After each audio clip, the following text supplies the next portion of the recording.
yo no quiero abrir. Aquí está. Bien, bien, bien.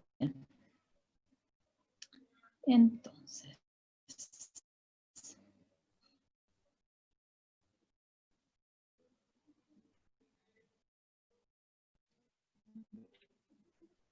Bien, ayer conversamos de algunas cosas súper generales y quedamos aquí, en cómo se regula el sistema endocrino. Voy a ponerme el audífono. Un poco de ruido aquí.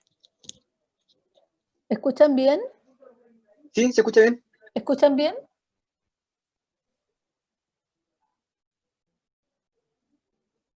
¿Se escucha? Sí, doctora, súper. Sí, se escucha súper.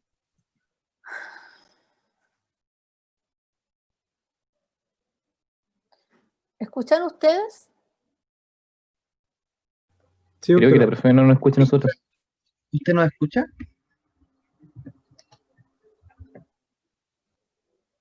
Hey, ¿escuchan? ¿Escuchan? Nadie escucha. ¿Nos escucha? Sí, se escucha. ¿Y ustedes? ¿Y por qué no hablan? Doctora, sí la escuchamos súper bien. Ya, esto voy a empezar a gritar si no hablan. Sí, no los escucho a ustedes, nada. Es que para eso tienen que abrir su micrófono. A ver, voy a abrir a Matías Fica. ¿Puedes hablar, ¿Doctora? Matías, para ver si te escucho? Doctora, ¿escucha o no? ¿Aló? No lo Hola. escucho. ¿Qué pasará? Doctora, ¿me escucha? Ahora sí lo escucho. Pero qué raro, no escucho nada. A ver, ¿Aló? ¿y ahora podría Hola. alguien hablar de nuevo? ¿Aló? No escucho nada. ¿Aló? Así nomás. ¿Aló, Ahora sí doctora? ¿No? escucho, pero por alguna razón con los audífonos no lo escucho. Bien, vamos entonces a revisar el resto de la presentación de la conversación respecto a regulación hormonal. ¿Ya? Yo prefiero siempre que me interrumpan si tienen comentarios que hacer y también para las dudas. Esto no es una conferencia, pretende ser una conversación. Yo trato de siempre de traer a la clase los elementos que son más importantes, considero que a veces no los van a encontrar en un libro, y sobre todo para que los discutamos.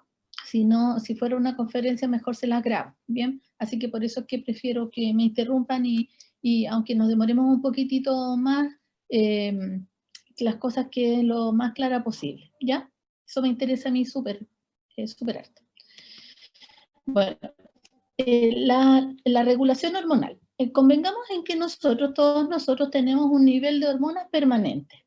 No es que en algún momento produzcamos hormonas y en otro momento no produzcamos nada, sino que nosotros tenemos un nivel estable de hormonas en el plasma. Este nivel estable tiene modificaciones que son de acuerdo a las necesidades orgánicas, es decir, si yo necesito activar el sistema, aumentar el gasto energético, voy a producir más hormonas, bien, de algunos tipos, y voy a disminuirlos de otros tipos. De esta manera logro mantener estable el sistema. Voy a cambiar para el otro lado. Así está mucho mejor. De esta manera logro mantener estable el sistema y cumplir con las necesidades que tiene nuestro cuerpo. En este sentido y de esta manera, entonces nosotros tenemos siempre un nivel plasmático que puede ir modificándose. Esta modificación se realiza normalmente por distintos tipos de regulación. Unas regulaciones que son centrales, es decir, que modifican la producción de hormonas y que vienen desde la regulación del córtex, el hipotálamo y la hipófisis, y una regulación que es periférica de los tejidos donde actúan las hormonas, que hacen que se regule la cantidad de hormona que los mismos tejidos necesitan. Y entonces por eso es que las dividimos en regulación central y regulación periférica, ¿ya? La regulación central se produce en especies de modificaciones a través de del día, a través de las semanas, a través de los meses, a través de los años, a través de las estaciones. Y esta regulación se llama lo que en jerga popular se llama reloj biológico. Este reloj biológico, y por eso puse esto, es lo que hace, por ejemplo, que nosotros durante toda nuestra vida, desde que somos concebidos, desde la concepción, hasta que empieza la pubertad en un momento determinado, alrededor de los 7 años en las niñitas y alrededor de los 9 años en los niñitos, varones, X y Y, digamos, porque esto está discutible, pero en los distintos sexos cromosómicos, se produce un despertar, un aumento de la secreción de hormonas. Durante toda la niñez, estas hormonas sexuales, por ejemplo, estaban disminuidas, pero en un momento determinado el reloj biológico le tocó la campana a uno y le dijo, oh, me gusta esa niña. Y es por algo, porque se produjo de repente por estímulos que cada vez conocemos más, pero que la jerga le dice reloj biológico y que corresponde a un sistema de regulación central de la secreción hormonal. Además de este sistema que hacen que durante nuestra vida produzcamos hormonas, estimuladas por el hipotálamo y por la hipófisis, y con el tiempo vamos disminuyendo la producción, produciéndose una especie de disminución global de la producción de hormonas en el hipotálamo y la hipófisis en el tiempo mientras avanzamos en la edad. También se modifica sobre esta regulación basal que tenemos permanente, tenemos periodos en que producimos mucho más hormonas de unos tipos, mucho más hormonas de otros tipos, determinados por los ciclos vitales. Esto es el reloj biológico. Pero también producimos lo que se llamamos ciclos circadianos. Estos ciclos circadianos son modificaciones de la liberación de hormonas en distintas fases del ciclo sueño-vigilia. Todas estas fases de ciclo sueño-vigilia están relacionados y estimulados por la luz solar. Y se sabe que es una adaptación a mantenernos despiertos y mantenernos en actividad biológica mucho mayor durante las horas donde podemos consumir alimentos, y que son las horas donde nuestras capacidades visuales son mejores. Hay otros organismos que tienen estos sistemas invertidos porque su capacidad de obtener alimentos es mejor durante la noche. Pero nosotros no somos así, por eso estamos adaptados a la vida diurna. Y esto hace que muchas hormonas, pero todas lo hacen, tienen fases del ciclo. A tal punto que producimos proteínas cromófobas que permiten mantenernos despiertos durante el día y que se sintetizan con la luz solar. Por eso nos cuesta, estas proteínas tienen una actividad diaria, pero también se van modificando con el tiempo. Por eso nosotros no es tan fácil que cuando nos cambian la hora, aunque sea una hora, no es tan difícil despertarnos cuando amanece, o sea, cuando cambian la hora y tenemos que levantarnos más temprano. Lo mismo sucede con los famosos jet lag, que son esta situación de trastorno del sueño vigilia que se nos produce cuando hacemos viajes y atravesamos los usos horarios. También tenemos diferente producción de hormonas con los ciclos estacionales. Es cierto, no somos osos que hibernan en el invierno, pero a todos nos sucede que durante el invierno producimos un poco menos de gasto calórico, y porque tendemos a disminuir la cantidad de energía que consumimos, y eso producto de que también disminuye la secreción de hormonas tiroides. Y se reajustan los sistemas para producir estos cambios. Es más, inclusive los ciclos, los estímulos del apetito, que también son hormonales, se estimulan durante estos periodos, produciendo esta sensación de que es mucho más rico comer sopaipillas pasadas por chancaca en un día muy frío del invierno, y a nadie les resulta apetitoso eso si está en la mitad de la playa tomando sol en Pucón. ¿Sí? Estos gastos calóricos modifican nuestras funciones biológicas. También tenemos distintas secreciones en la fase de desarrollo humano, especialmente en la pubertad, durante el embarazo en las mujeres.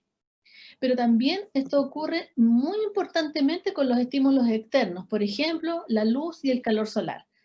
A tal punto esto que inclusive nosotros tenemos distintos actividad biológica, inicio de la pubertad en los distintos lugares del mundo. Las personas, mujeres que viven cerca del trópico, tienen pubertad, empiezan su pubertad mucho más precozmente y tienen un ciclo fértil mucho más largo que las mujeres que vivimos en las partes más alejadas del trópico, cercanas a los polos. Y esto se ha relacionado con la disponibilidad de alimentos, y la disponibilidad de alimentos con una mayor posibilidad o mejores condiciones para la fertilidad y la reproducción. Pero sin duda esto es una adaptación de nuestro cuerpo a los cambios ambientales. Esto, si esto les parece extraño, solamente quiero como llamado atención, en todos los periodos que ha habido estrés social importante, como en las últimas guerras mundiales, porque de esto tenemos registro. Antes probablemente también sucedía, pero el registro es lo que no tenemos. Se produjeron disminuciones significativas de la natalidad en las poblaciones. No es que las poblaciones solo hayan disminuido porque se mataron entre sí en la Segunda Guerra Mundial, por ejemplo, pero la tasa de fertilidad en la población europea disminuyó muchísimo. Y también disminuyeron significativamente en los periodos de estrés biológico, como por ejemplo, se sabe en la dictadura de Franco en España, disminuyó la talla de los españoles y después de esto aumentaron significativamente de talla. Una cosa que también ha sucedido en Chile. Nosotros hemos aumentado de talla alrededor de, bueno, nosotros es mucha gente, la mayoría de los chilenos, el promedio ha aumentado en hombres y mujeres alrededor de 10 centímetros. Por eso sus abuelos los encuentran tan altos, porque efectivamente son 10 centímetros en promedio más altos que sus abuelos. Y eso es un cambio generacional que tiene que ver, claro, con la disponibilidad de alimentos, con la mejor sanidad, es cierto, pero también con la disminución del estrés biológico que supone el cambio de estar en una situación de dificultades económicas como estábamos en un país muy pobre, que éramos muy pobres hasta el año 60 en adelante. Mejoramos significativamente nuestros estándares, tanto de salud como de ingresos per cápita. Y este cambio de ser muy pobre a ser, digamos, menos pobres ahora, ha producido una serie de cambios que inclusive influyen en cosas tan difíciles de creer como la talla de la población. Bien, por lo tanto, nosotros estamos sumamente influenciados en nuestro sistema hormonal por los cambios externos, en la regulación de nuestras hormonas. Y esta regulación está permanentemente influenciando los ciclos orgánicos y tienen que tenerlos en consideración cuando analicemos las concentraciones de hormonas que tienen los pacientes. En este sentido también nosotros mantenemos un nivel de hormonas estable en el plasma gracias a la regulación periférica o feedback.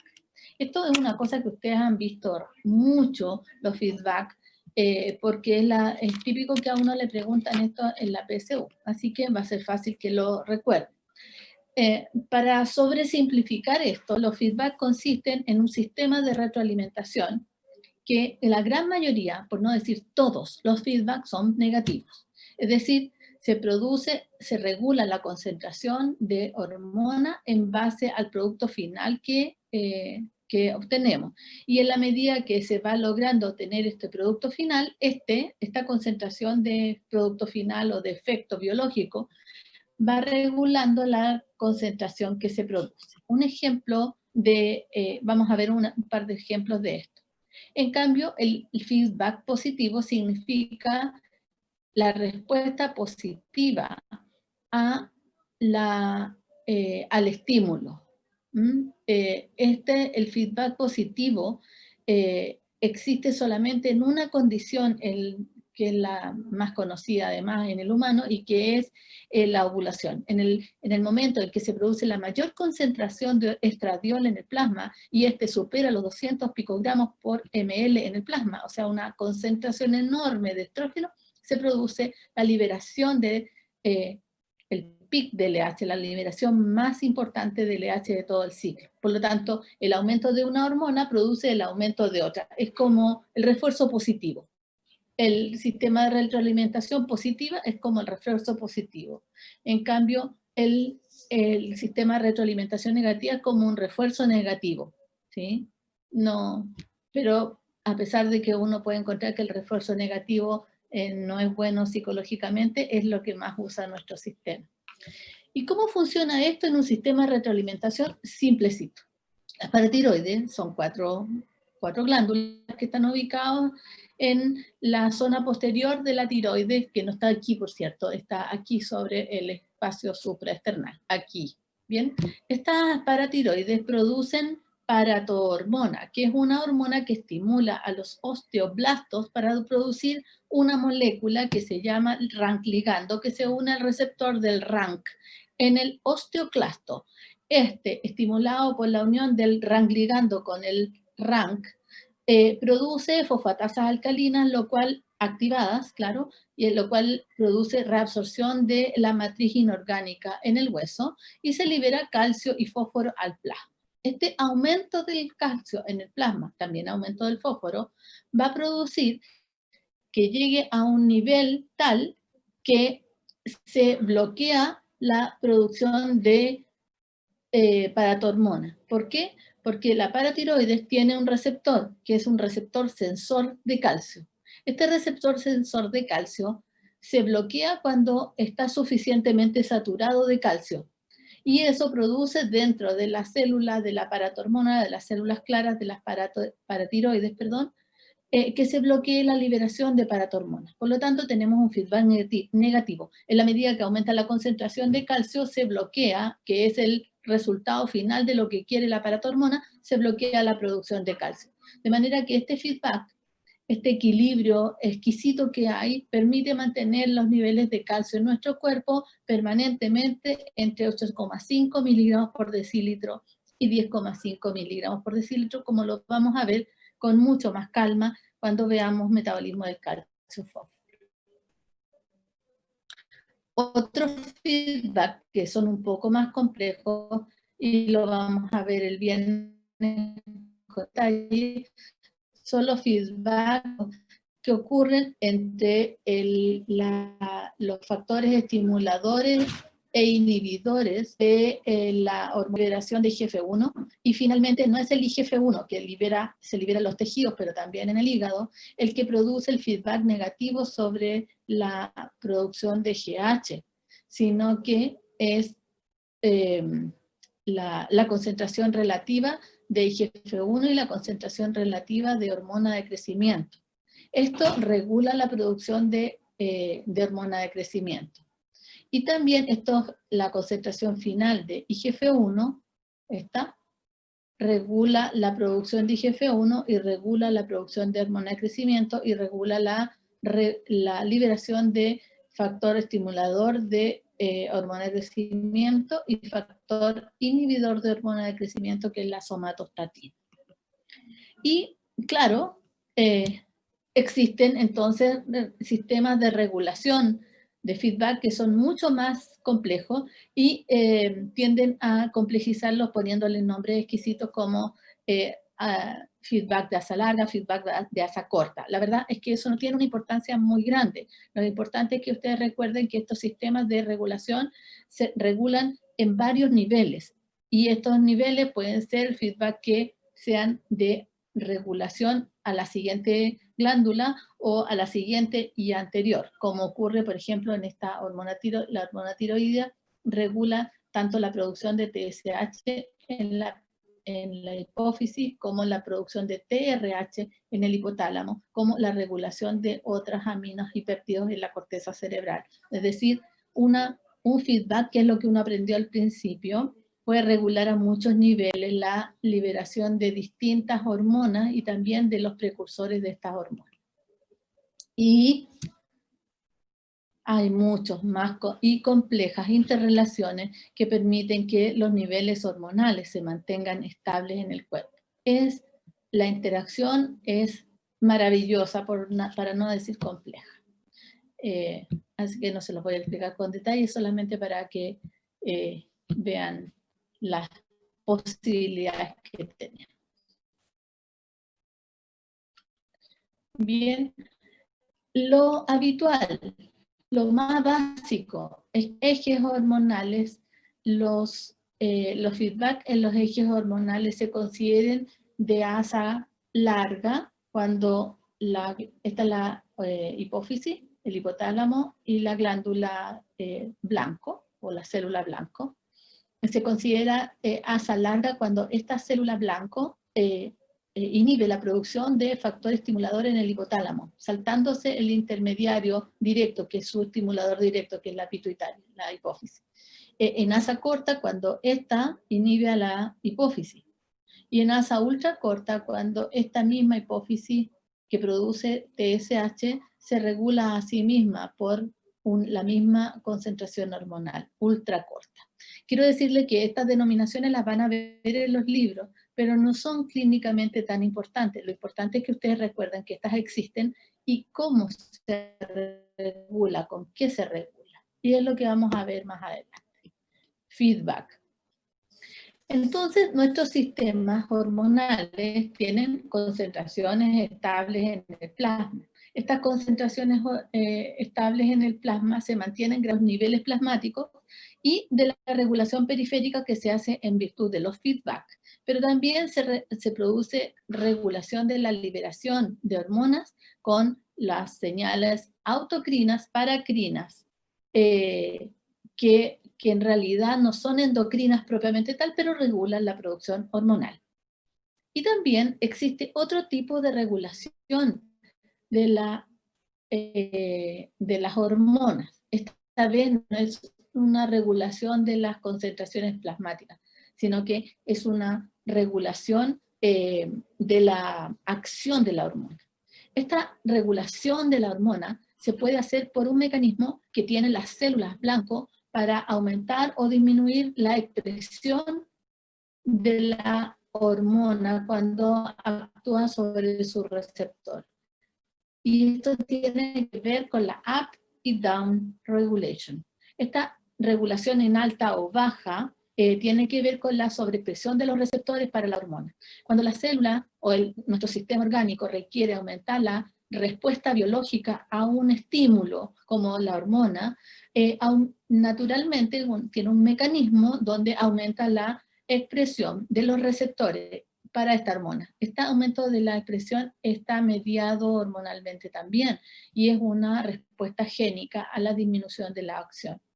Y al revés, cuando se requiere disminuir la acción, aun cuando existe suficiente hormona, se produce una disminución de la expresión de los receptores, lo cual disminuye la acción biológica a la que está sometida la célula. Y esto entonces no es una modificación de la liberación o de los niveles plasmáticos, sino que es una modificación, modulación de la acción sobre los receptores. Y vamos a hablar unas pocas cosas de las hormonas ahora. Las clasificaciones siempre son engorrosas, pero es necesario tener una idea de estructura y función celular, y estructura química, y es lo que vamos a mirar aquí de aquí en adelante. Las clasificaciones clásicas de las hormonas tienen que ver con su función, y de esa manera hay hormonas que están relacionadas con la reproducción, con el crecimiento y desarrollo, con el líquido intracelular, con la regulación de la osmolaridad, la energía, la producción de ATP y el metabolismo energético, y también con el metabolismo calcio-fósforo y muchas otras funciones en las cuales están involucradas las hormonas. Pero probablemente la clasificación en términos de su estructura química es la que más nos interesa, ya que esta se relaciona con las acciones de las hormonas y con sus receptores. Y entonces de esta manera tenemos hormonas que son de estirpe lipídica, lípidos, que son en realidad exclusivamente esteroidales, son derivadas del ciclo pentano-peridrofenantreno, famoso colesterol, del cual obtenemos todas las hormonas que se producen en los órganos sexuales, o sea, ovarios y testículos, y las suprarrenales. Esto se lo explico siempre para que no lo olviden, porque los ovarios y los testículos y las suprarrenales son las únicas que producen hormonas esteroidales. Todas las demás son algún tipo de proteínas, así que es fácil aprendérselo así. Aquí está incluida la vitamina D, que es un esterol también. De manera que incluyen entonces todas las hormonas que se producen en estos tejidos, como ya dije, así que progesterona, estradiol, todos los tipos de estrógenos, todos los tipos de andrógenos que existen, desde la testosterona, la dihidrotestosterona, así como la epiandrosterona y la androstenediona, que son hormonas esteroidales producidas en los órganos sexuales. Y también todos los tipos de corticosteroides, todos los tipos de mineralocorticoides y todos los tipos de sexocorticoides que se producen en la corteza suprarrenal. Son hormonas esteroidales, además de los retinoides y de la vitamina D. Doctora. Así que ovarios, corteza y, ojo, corteza, no médula, corteza suprarrenal.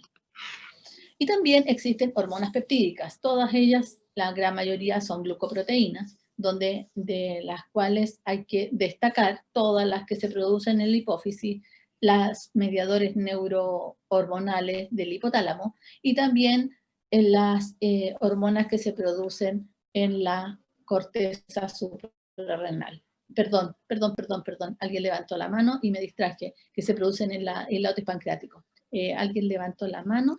Doctora. ¿Cómo verlo? A ver. ¿Me escucha? Por favor, ¿puedes preguntar? Porque Doctora. ¿Doctora? Ahí te veo. ¿Doctora? Ustedes no nos escuchan. Sí, debería ir al micrófono, presionar la flechita en la parte altavoz. Micrófono, no sé. Después lo veremos. Está hablando la Javiera, no la escucho. Doctora. Es que ayer hice unos cambios y ahora no escucho nada. ¿Qué habré hecho? Hice unos cambios para grabar las clases. Javi, mejor pregúntale por chat, porque o si no estás Ya estoy lista, dime nomás, ahora te escucho todo. No les voy a decir lo que pasaba porque van a decir que soy una... Doctora, ¿me escucha? Sí, sí te escucho Ya, bien. es que no me quedó claro si acaso la vitamina D era o no una hormona. La vitamina D es una hormona, pero como lo vamos a ver en la clase de metabolismo calcio-fósforo, la vitamina D es además una vitamina y por concepto algunas cosas que nosotros consumimos se llaman, no se llaman hormonas, pero la vitamina D nosotros la consumimos en forma de vitamina D3 y D2, de las dos maneras. Y esta no es una hormona porque no tiene ninguna acción biológica en nosotros, pero nosotros la consumimos, la absorbemos y también la sintetizamos en nuestra piel. Como vitamina D2 y D3, de las dos maneras, la transformamos hidroxilándola en posición 25 en el hígado y después en posición 1 en el riñón. Una vez que está dihidroxilada, la vitamina D se transforma en una hormona. O sea, nosotros la transformamos en una hormona. Así que es una hormona. Bien, pero la vitamina D que nosotros consumimos en los alimentos no es una hormona, porque es solamente vitamina D3, no está hidroxilada. ¿Bien? Muchas gracias. De nada. Bien, entonces, tenemos esteroidales polipeptídicas que tienen sus características también y que son, como ya dije, las que producimos en el hipotálamo, en la hipófisis y en casi todas las demás hormonas que se producen en el endotelio, en el corazón, en los riñones, son péptidos. Y muchas de ellas son glucoproteínas, incluidas las del tubo digestivo. Pero también, separadamente, existen en la clasificación química, estas que están separadas porque son dos aminoácidos, dos Profesora, tirosinas. no está compartiendo la pantalla por si acaso. ¿En serio? Ay, Dios. Lo siento. Dejé de compartir en algún momento. Aquí. A ver, compartir. Ya, gracias. Qué bueno que me dicen. Ahora sí, con razón ni me veía. Bien.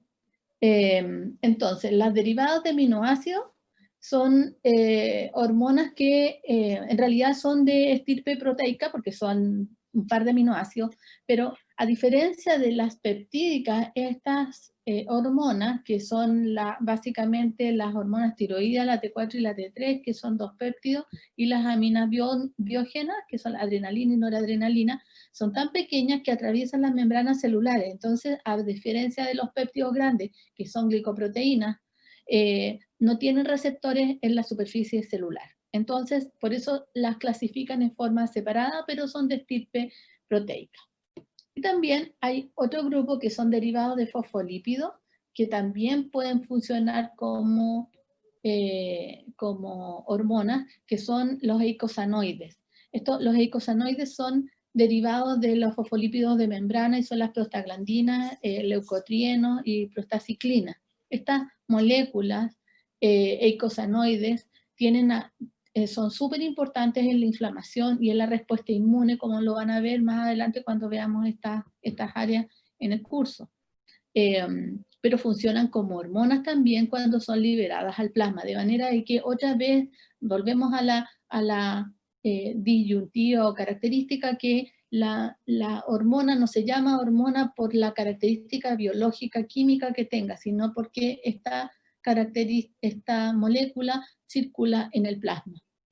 Así que podemos tener múltiples compuestos que funcionan, algunos que son alimentos, como la vitamina D, que después la transformamos en hormona, otras que en realidad tienen acción paracrina o autocrina, pero cuando se liberan en el plasma circulan y tienen acción sobre diferentes órganos por su acción endocrina. ¿Bien? Y finalmente hay algunos derivados de vitamina A, que son como el ácido retinoico, otra vez que tiene acción paracrina, pero cuando es liberado al plasma puede tener actividad endocrina. Y esto tiene que ver con lo que aprendemos en la medida que pasa el tiempo, vamos aprendiendo que la clasificación que se usaba tradicional no encaja con el estado del arte actual. ¿Bien? Entonces, si ustedes se fijan, que estábamos hablando de los péptidos pequeños, la tirosina es una molécula de tirosina nomás. Aquí la noradrenalina es un aminoácido, la adrenalina la misma cosa, son catecolaminas. Y estas entonces migran a pesar de que son de estirpe proteínas, no son proteínas, son un aminoácido nomás, y cruzan a través de las membranas. Para que una hormona haga efecto, necesita actuar sobre su receptor. Y un receptor es una proteína, otra vez, que reconoce a una señal en particular. En realidad, no es que reconozcan la señal, no se engañen. El receptor solamente reconoce una secuencia aminoacídica de la proteína, o un amino terminal, un amino terminal y un oxígeno, una posición determinada. Reconoce una parte de la proteína. Y digo esto porque en muchos casos, hay muchas de las enfermedades que van a ir aprendiendo en el futuro, se producen porque el receptor interpreta como una hormona una señal que le enviamos. Por ejemplo, esto lo hacemos con los fármacos. Le damos un fármaco a una persona que se une al receptor y engaña a la célula creyendo que es la hormona y obtenemos una respuesta con un fármaco. De manera de que en realidad este reconocimiento es de un sector solamente de la molécula. Pero la gracia, en la medida que lo reconoce fisiológicamente, se activa el receptor y se amplifica, se produce la acción dentro de la célula y se manifiesta como un efecto fisiológico. ¿Sí? Solamente el reconocimiento por el receptor no es suficiente para que haya acción hormonal, lo cual parece obvio.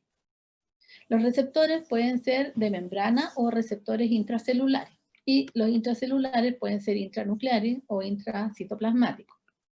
Estos receptores, esta unión de la hormona con el receptor, tienen características específicas.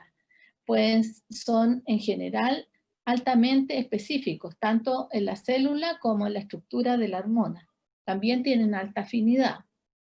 Son reversibles, menos mal, porque sería muy mal que pudiéramos estimular una célula y nunca más se desuniera el receptor a su hormona. De manera que se produce el efecto y se produce la hidrólisis del receptor con la hormona y generalmente se produce el efecto biológico, se disminuye la expresión de ese receptor. También se satura. Lo habitual es que para que haya acción hormonal se necesita que entre un 20 y un 30% de los receptores de superficie de para esa hormona se saturen para tener el efecto biológico. O sea, no es como en el dibujito del Gayton que llega una hormona y actúa sobre un receptor, eso es para que sea más fácil entenderlo. Pero cientos de miles de receptores deben ser estimulados por cientos de miles de moléculas de una hormona para que se produzca el efecto biológico real. Y también hay cierta proporcionalidad del efecto. Mientras mayor cantidad de liberación hormonal, mayor respuesta celular. Y esto hay un grado de proporcionalidad. No una directa correlación, pero sí hay proporcionalidad. Las hormonas peptídicas en general, casi todas, tienen receptores en las membranas celulares, de manera que todas las hormonas de la adenohipófisis, todas las neurohormonas hipotalámicas, todas las aminas y las PTH tienen receptores. Muchas de las aminas y la paratormona tienen receptores en la superficie celular. Estos receptores, que pueden ser de diversas formas, características y acciones, de acuerdo a la diferenciación de las células, están ubicados en la membrana y generalmente son receptores transmembrana. Y los más frecuentes, los más habituales para la acción hormonal son estos dos. Uno son los receptores que están acoplados a proteína G, estos, y los receptores que son acoplado a una región interna que es enzimática, que son los sistemas de tirosinoquinasa. Estos dos son los más importantes. Y quiero que los recuerden, además, porque hoy en día casi toda la estimulación farmacológica para el tratamiento de las enfermedades neoplásicas se hace basado en el conocimiento de la existencia de estos receptores y cómo hacen responder a las células. De hecho, van a aprender después mucho, espero, farmacología, y van a aprender tantos fármacos que hoy en día tenemos que inhiben, actúan, modifican, bloquean la tirosinoquinasa, y de esa manera tenemos tratamientos muy efectivos para el cáncer. De manera que los receptores de membrana intracitoplasmático que funcionan para las hormonas también son importantes para la acción farmacológica. Por eso la farmacología está en total relación con la fisiología y deben conocerla para poder saber la prescripción que necesitamos darle a los pacientes. Por otra parte, los receptores esteroidales, los receptores de hormonas esteroidales están ubicados casi siempre en el núcleo o en el citoplasma, ¿ya? Estas hormonas esteroidales, estos receptores intracelulares, ubican a estas hormonas esteroidales, pero también ubican algunas otras hormonas como los retinoides. Y por cierto, algún grupo de hormonas que son pequeñitas y que atraviesan libremente la membrana celular, como las aminas biógenas, la adrenalina, noradrenalina, y también las hormonas tiroides. De manera de que estas moléculas, la adrenalina, la noradrenalina y las hormonas tiroides, pueden atravesar las membranas celulares libremente y unirse a su receptor. Bien, para producir su efecto, las hormonas deben ser liberadas desde las células donde son sintetizadas, para lo cual necesitan un sistema de producción, de almacenamiento y de liberación. Y además, más encima, transportarla a través del plasma. Para que ocurra esto, las hormonas, cuando nosotros decimos que, y hablamos de la liberación de hormonas, de la regulación de la liberación de hormonas, estamos hablando en general de la regulación de la producción, la regulación del almacenamiento, de la secreción y también del transporte. Cada uno de estos pasos en la producción y liberación de hormonas es imprescindible para que tengamos regulada la fisiología. Lo habitual lo más frecuente es que las hormonas se produzcan en un proceso bastante complejo. Generalmente son sintetizadas en el RER, almacenadas en el Golgi habitualmente, aunque hay algunas modificaciones, y son almacenadas como prehormonas habitualmente en vesículas de secreción que quedan listas para ser exocitadas cada vez que se produce el estímulo para que sean liberadas. Un porcentaje de estos gránulos de secreción son reutilizados por los lisosomas y vuelven a sintetizarse hormonas. También el mismo estímulo que estimula la secreción de hormonas generalmente estimula la síntesis y generalmente estimula en el núcleo la sobreexpresión del gen que codifica para la hormona que tenemos que producir, de manera que cada vez que yo produzco hormona tiroidea, por ejemplo, el mismo estímulo que hizo que se liberara desde la célula del tirocito tiroideo, se estimula que se sintetice nueva hormona tiroidea en general, ¿ya? Generalmente es casi todos los procesos. Y por lo tanto, es un proceso largo, por eso casi todas las hormonas están listas para ser secretadas cada vez que las necesitamos, porque sería muy malo que necesitáramos, por ejemplo, aumentar la temperatura corporal y nos demoráramos los 7 días que se demora la hormonosíntesis tiroidea. Sería muy malo porque estaríamos muertos para ese entonces. De manera de que este proceso, la mayoría de las glándulas y las células que las producen tienen estos gránulos listos para ser liberados. Con excepción de las células foliculares que depositan, en vez de gránulos de secreción, el resultado de la hormonosíntesis dentro del folículo tiroideo, como vamos a ver después. De manera que las células habitualmente tienen depositada alrededor del núcleo las vesículas de secreción, como aquí. También como ocurre en las neuronas para la neurotransmisión, ¿cierto? Y por lo tanto, como dice aquí, también la mayoría de las hormonas se mantiene dentro de la vesícula de secreción como con algunos copéptidos que están ensamblados para la liberación final. Estos copéptidos nos permiten a veces saber cuál es la real liberación de hormonas. Por ejemplo, la insulina se libera junto con varias glucoproteínas. Por ejemplo, amilina, amiloide y otro péptido que es una parte de la proinsulina, que es el péptido C. Bien, es más, muchas veces se liberan estas vesículas de secreción como prehormonas y tienen que activarse en algún otro sistema enzimático, particularmente el hígado, para ser activas. Esto también puede ocurrir. Y como ustedes ven en este esquema, está donde están muchas de las hormonas proteicas que existen, la proinsulina, la prosomatostatina, el proglucagón, proopiomelanocortina, proencefalina, ADH, etc. Y todas tienen en su estructura otros péptidos. Esta es la proinsulina, así está con un péptido C, y con una molécula de amilina dentro de la vesícula de secreción, cada vez que la liberamos. Cada vez que liberamos insulina, entonces liberamos al plasma estas moléculas junto con la liberación de insulina. Bien, muchas de estas moléculas son necesarias reconocerlas, no en este momento quiero que sepan que eso existe, porque medimos en el plasma estas partes para ver cómo está la secreción de hormonas. Bien, lo usamos como método.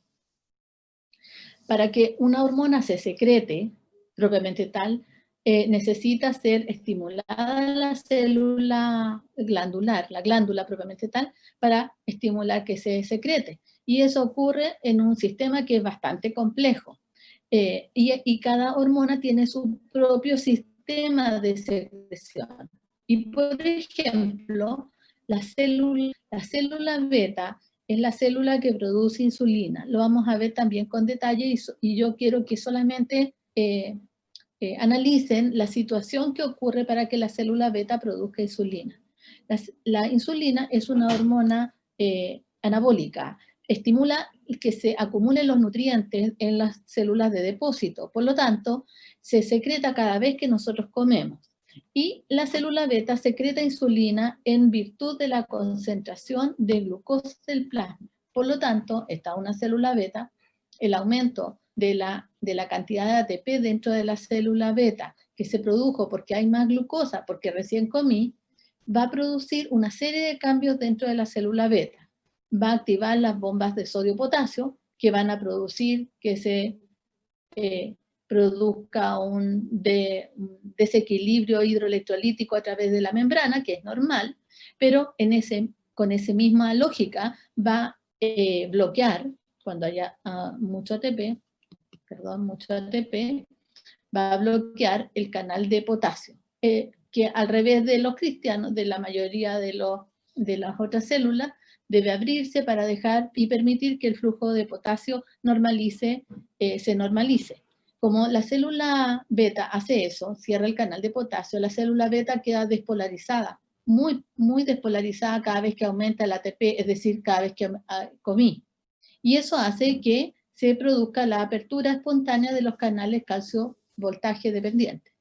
Este aumento del calcio intracelular, producto de que se abrieron los canales y hubo un flujo masivo de calcio desde el extracelular, produce un cambio, lo mismo que ocurre en los terminales sinápticos.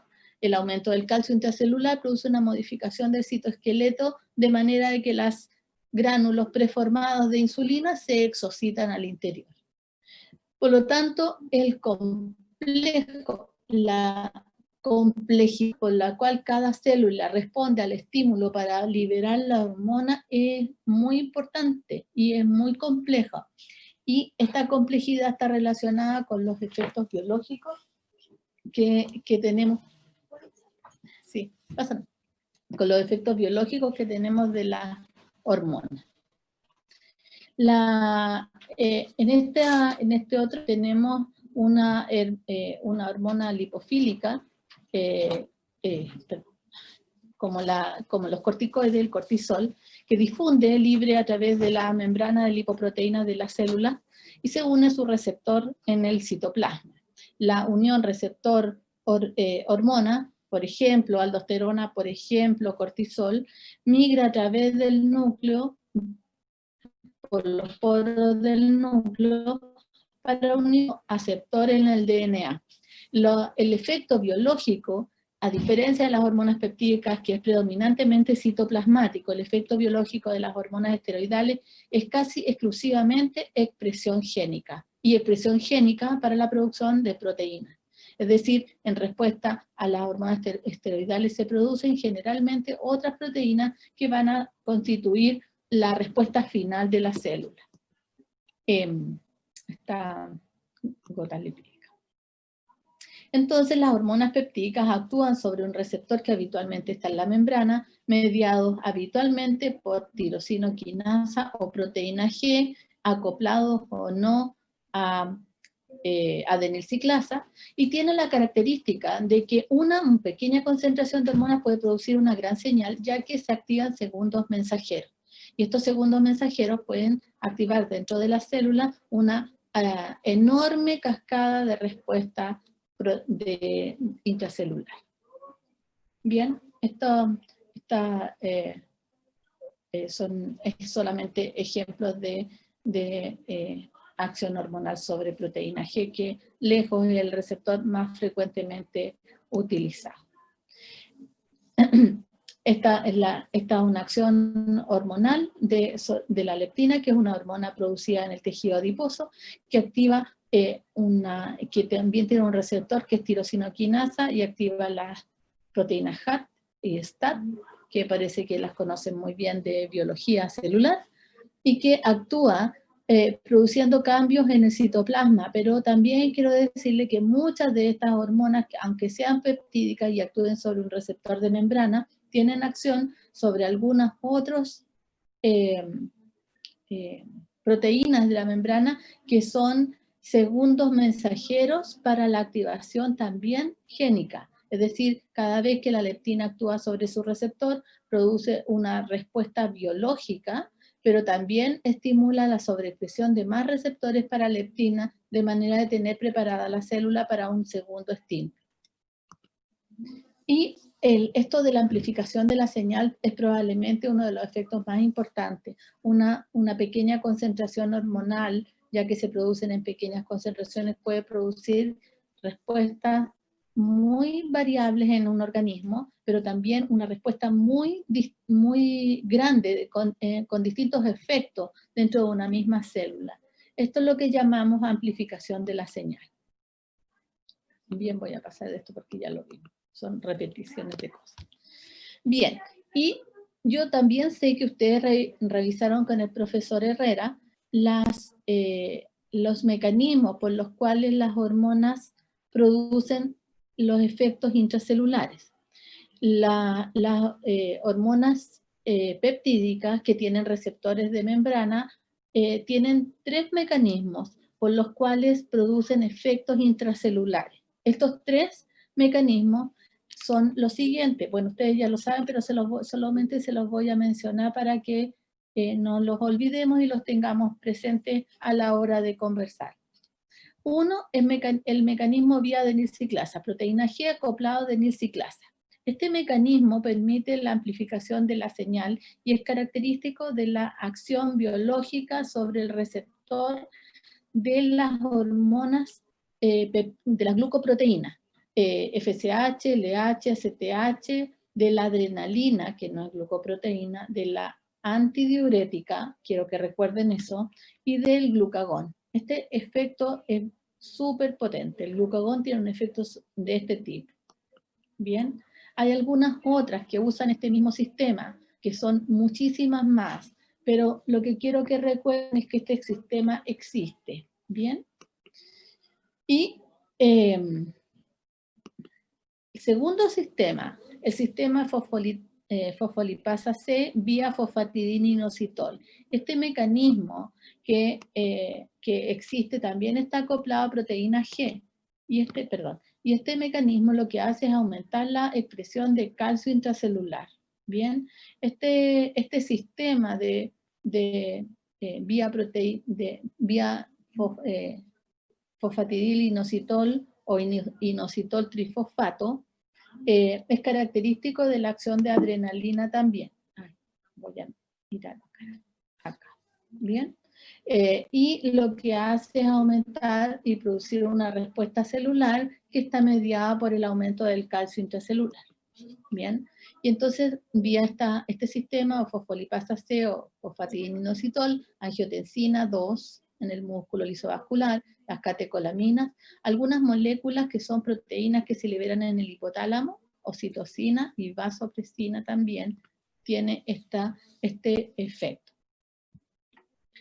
Y también existen algunas señales que están mediadas por este aumento del calcio intracelular que tienen que ver con la fosfolipasa C y que producen un aumento de la permeabilidad de calcio a través de receptores de calcio que se abren en presencia de inositol trifosfato y que producen la apertura de canales específicos, voltaje dependiente.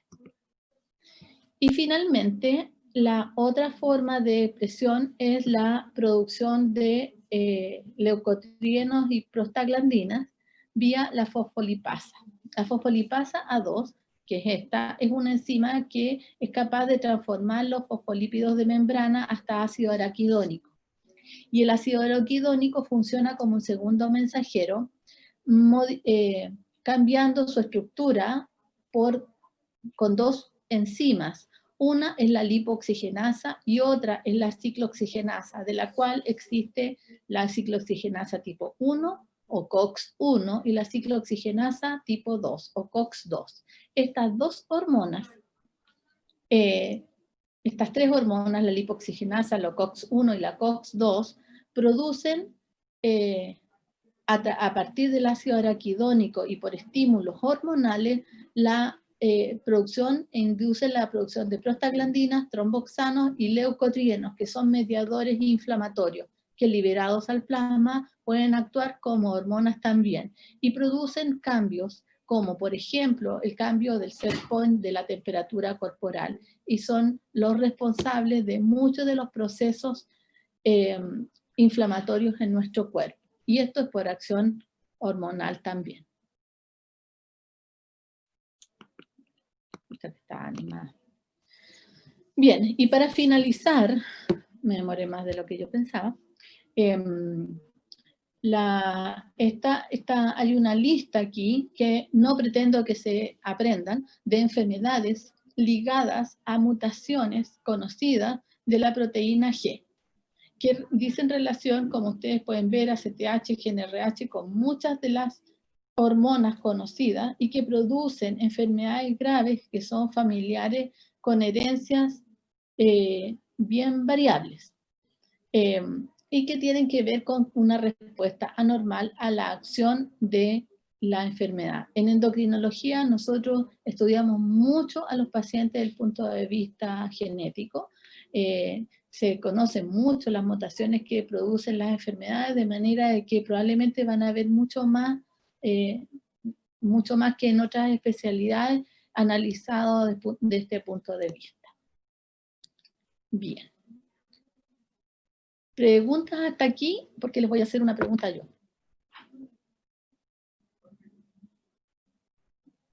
¿No? Ahora que los puedo escuchar. ¿No?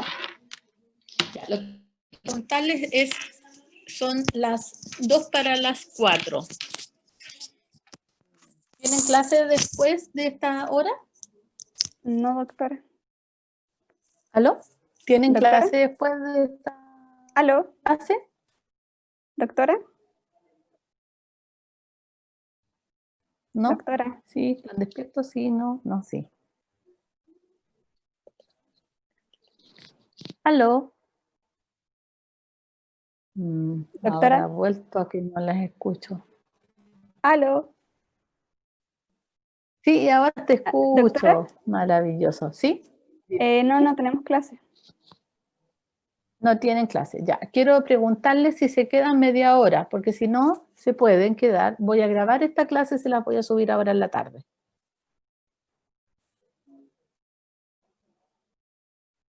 Esta clase es la del control del taller del viernes, ¿cierto? Sí, por eso es que necesito que la hagamos. ¿Quién es la delegada o delegado? Supongo que es delegada, ¿o no? Yo soy profe. ¿Quién es? Abdías. Abdías, Cofre. Abdías. Abdías, bien Abdías. ¿Y tu foto? Me lo voy a poner para el viernes, se lo prometo. Ya, muy bien. Abdías, ponga su foto, pues. No tengo el gusto de conocerte. Abdías, usted decide, dígame, ¿qué quiere que hagamos? Es que como ahora no tenemos actividades en media hora, yo creo que media hora es súper excelente para lo que vamos a hacer el viernes, personalmente, porque Ya. para llegar con algo igual y hacer las preguntas Ya. igual bien. Ya, voy a hacerlo media hora. Si no alcanzamos, hay dudas entre medio, voy a subir el resto de un apunte para que ustedes lean. ¿De acuerdo? O sea, les voy a subir un apunte igual. Hay ya en la primera parte del Harrison, el primer apunte del Harrison tiene relación con lo que vimos recién, así que léalo. Y les voy a subir un apunte corto en español de esto para que también lo lean, y pueden leerlo en los libros de fisiología también. ¿Bien? Así que vamos a partir. Disculpen un segundo.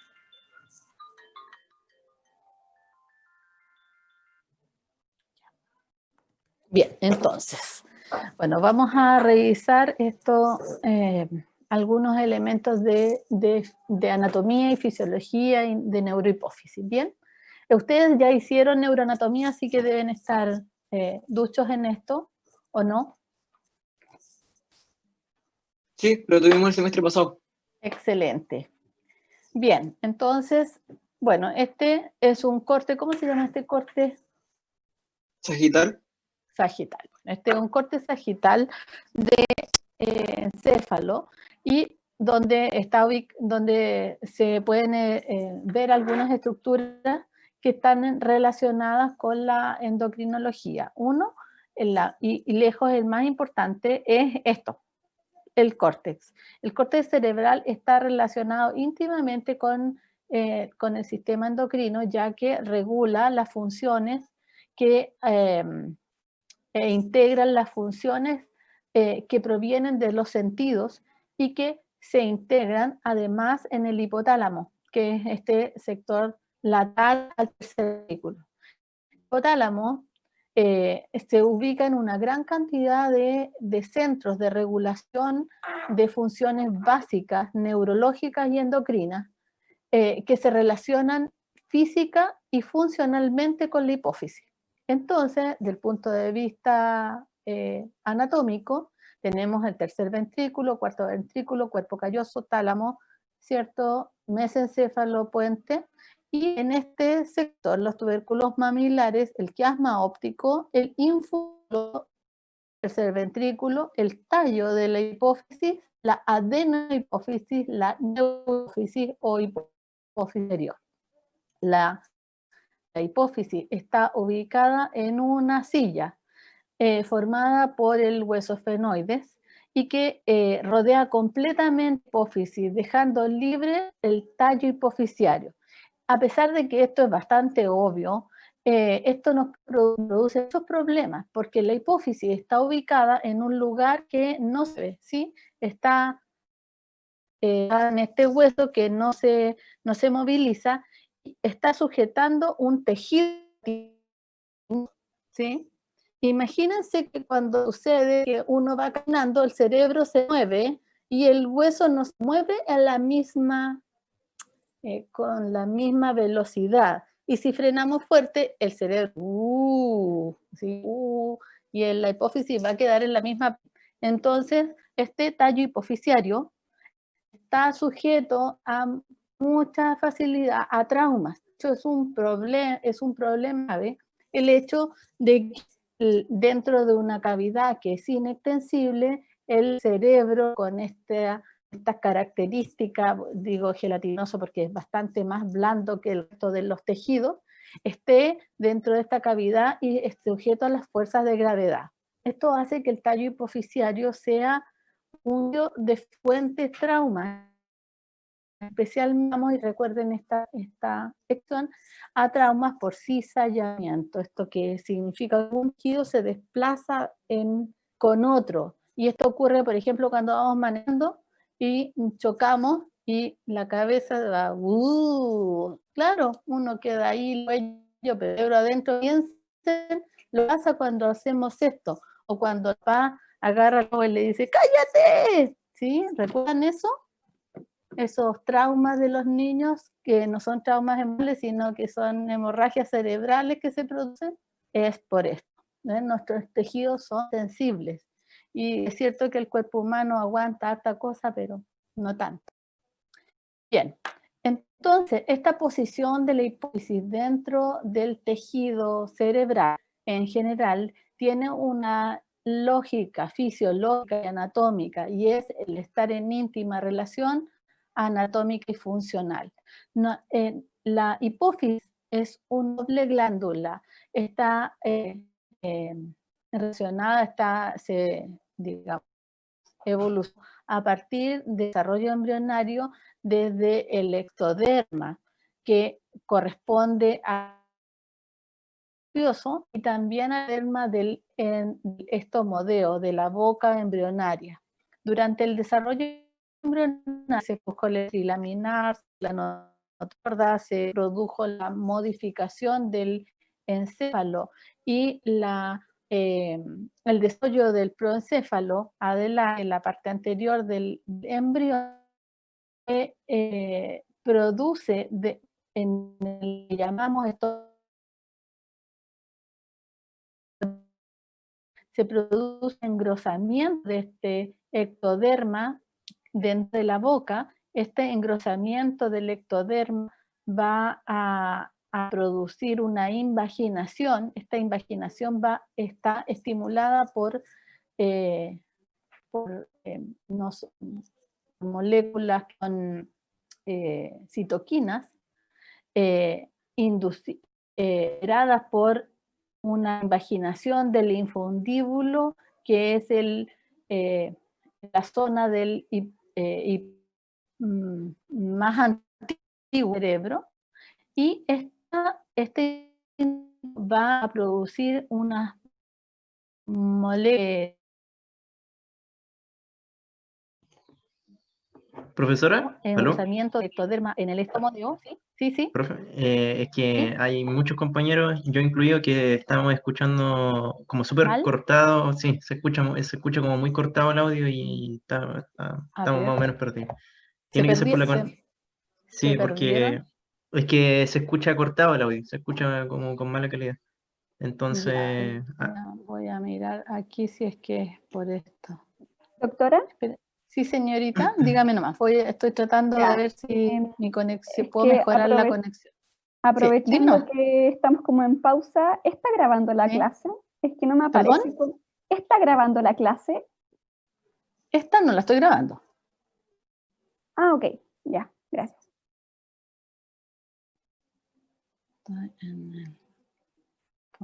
Ya.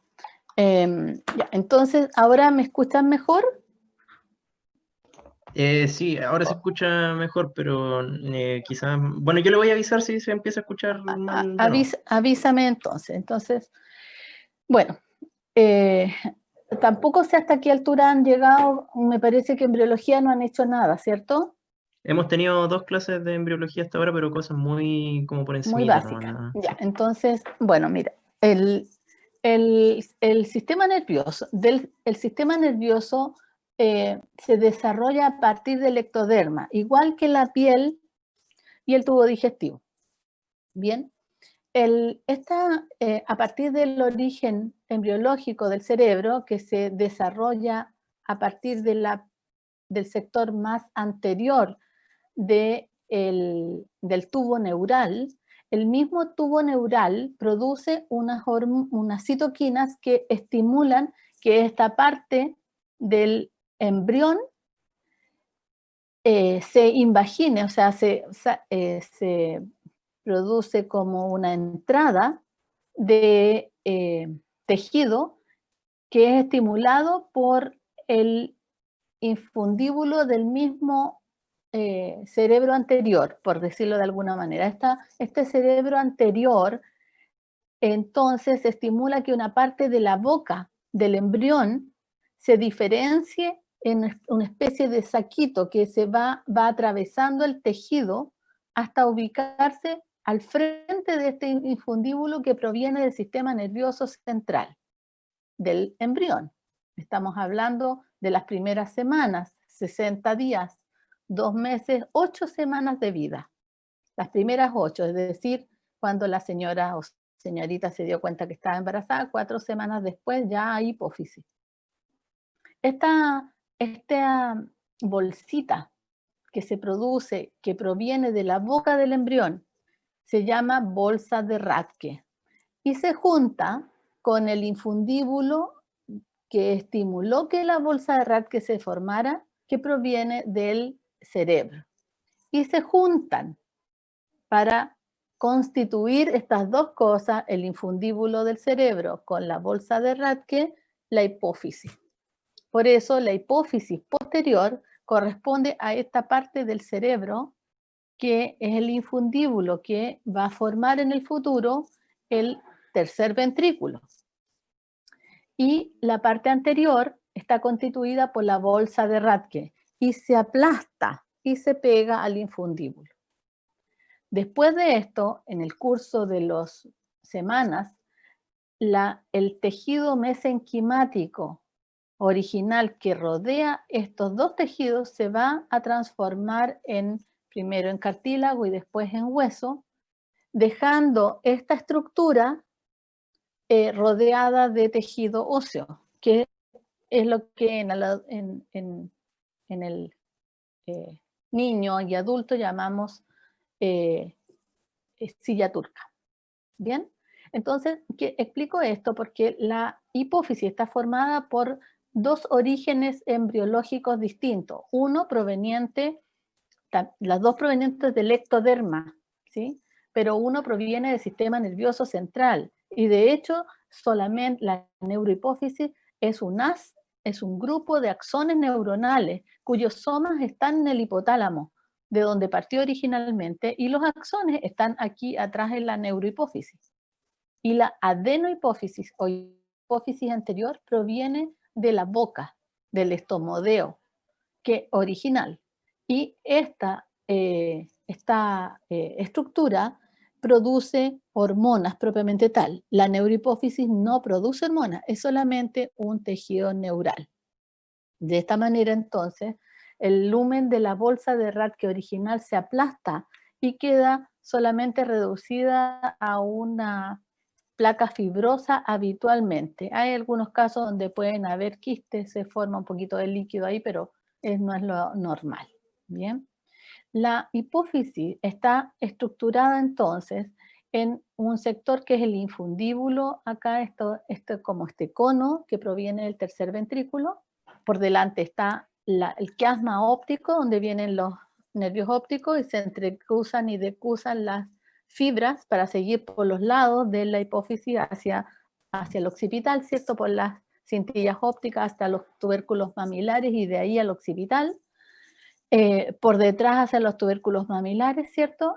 Y está este tallo hipofisiario que está constituido casi exclusivamente por las neuronas del hipotálamo, que son las que constituyen la neurohipófisis.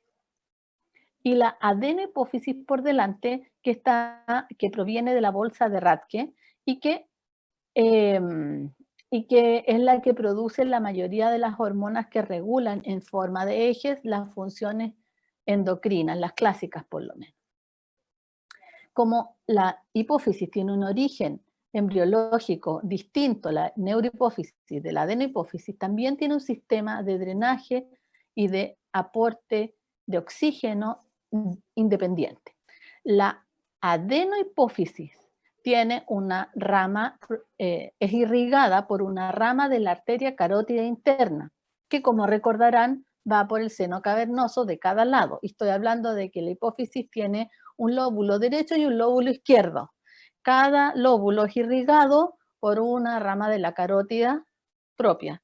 Y una vena o un par de venas que salen de cada lado que drenan hacia los senos cavernosos propiamente tales que están a los lados de la hipófisis. Esta rama de la arteria carótida hace un plexo en el cuello o en el tallo hipofisiario y después va a irrigar la parte anterior de la hipófisis o hipófisis posterior y drena en dos venas, que son las venas del lado derecho y otras dos venas del lado izquierdo. Cada lóbulo, derecho e izquierdo, tiene su propio sistema arterial y venoso. Y como ustedes se fijan también en la diapositiva, en el dibujo, la neurohipófisis tiene un sistema independiente. Bien, hay una arteria hipofisiaria posterior derecha, una arteria hipofisiaria posterior izquierda, y que forma un plexo que recoge la neurosecreción de la hipófisis posterior, que proviene de las neuronas que están ubicadas en el hipotálamo anterior. ¿Bien? Otra vez, esto es una amplificación de una resonancia. Ustedes, créanme porque no están viendo el resto, pero esto es la silla turca, una TAC, y aquí está la hipófisis. Y esto, el tallo hipofisiario. Pero aquí se ve mejor, si ustedes se fijan, cuerpo calloso, tálamo, mesencéfalo, cuarto ventrículo, y aquí está el infundíbulo de la hipófisis, el tallo, el quiasma óptico, el tallo hipofisiario, la hipófisis, ¿sí? En una resonancia.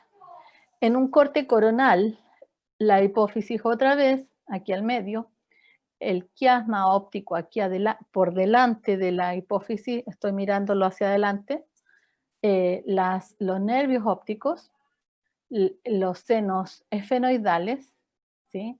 Y por los lados, cada lado de la hipófisis, cada lóbulo derecho derecho e izquierdo, porque estoy mirándolo hacia adelante, tiene su rama tiene la carótida, y las ramas de los nervios oftálmicos, las ramas de los nervios craneanos que van a inervar el ojo, básicamente, que son el tercero, cuarto y sexto, y también una rama del trigémino que va por el seno cavernoso del mismo lado. De manera de que las hormonas de la neurohipófisis drenan a este seno cavernoso. Lo mismo al lado izquierdo y derecho. Y las hormonas que se liberan de la adenohipófisis también drenan a este plexo. Coloco estas estructuras anatómicas porque el hecho de que la hipófisis provenga de este derivado embrionario es que se ubica en este lugar y permite un acceso a la cirugía de la hipófisis, que es transestenoidal. Nosotros atravesamos aquí para acceder a la hipófisis cuando está enferma y necesita ser resuelta quirúrgicamente. Y también porque las enfermedades de la hipófisis generalmente afectan las estructuras nobles que la rodean, los senos cavernosos, las arterias, los nervios y el quiasma y los nervios ópticos. Por abajo, por el frente respectivamente, y el tercer ventrículo y el hipotálamo por arriba. Bien. Entonces quiero recordarles que la neurohipófisis es solamente un grupo de axones, no se producen hormonas propiamente tal en la neurohipófisis, sino que son sintetizadas en el hipotálamo anterior y liberadas en la hipófisis posterior hacia los senos cavernosos de cada lado respectivamente. El hipotálamo, por otra parte, está constituido hacia los lados del tercer ventrículo por un grupo de núcleos que no son tan evidentes anatómicamente y cuya existencia se conoce por el hecho de que por inmunohistoquímica se han podido definir cada grupo que está encargado de diferentes funciones básicas de nuestro organismo. En el hipotálamo se producen una serie de factores liberadores, todos que son proteínas, hormonas proteínicas, neurohormonas, porque son producidas por neuronas en el hipotálamo y que se liberan tanto al plexo que irriga la adenohipófisis como directamente en las axones de la neurohipófisis. Si esto ocurre, los axones de la neurohipófisis liberan su neurohormona al plasma y las neuronas del hipotálamo liberan sus neuropéptidos hacia el plexo que irriga a su vez la adenohipófisis, por lo tanto son neurohormonas. Así que estos factores liberadores que son hipotalámicos, que son neuronas propiamente tal, liberan por estímulos y autorregulación y regulación por asa larga y corta, sistemas de retroalimentación, neurohormonas en sus axones terminales que van a estimular por una parte a las células de la adenohipófisis directamente liberando su neurosecreción al plexo que irriga la neurohipófisis.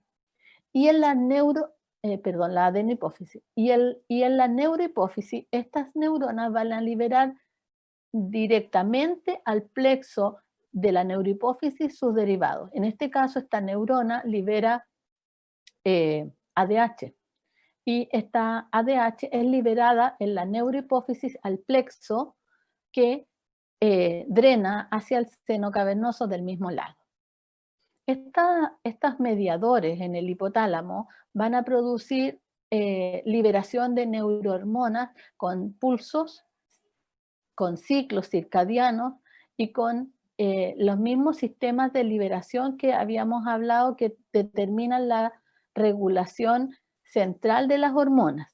Esta regulación va a estimular en los receptores de las células de la adenohipófisis una liberación también de hormonas, que y al igual como ocurre con cualquier respuesta celular, va a inducir la liberación y producción de hormonas, estimulando la síntesis a través de la estimulación de la transcripción del DNA para la síntesis y empaque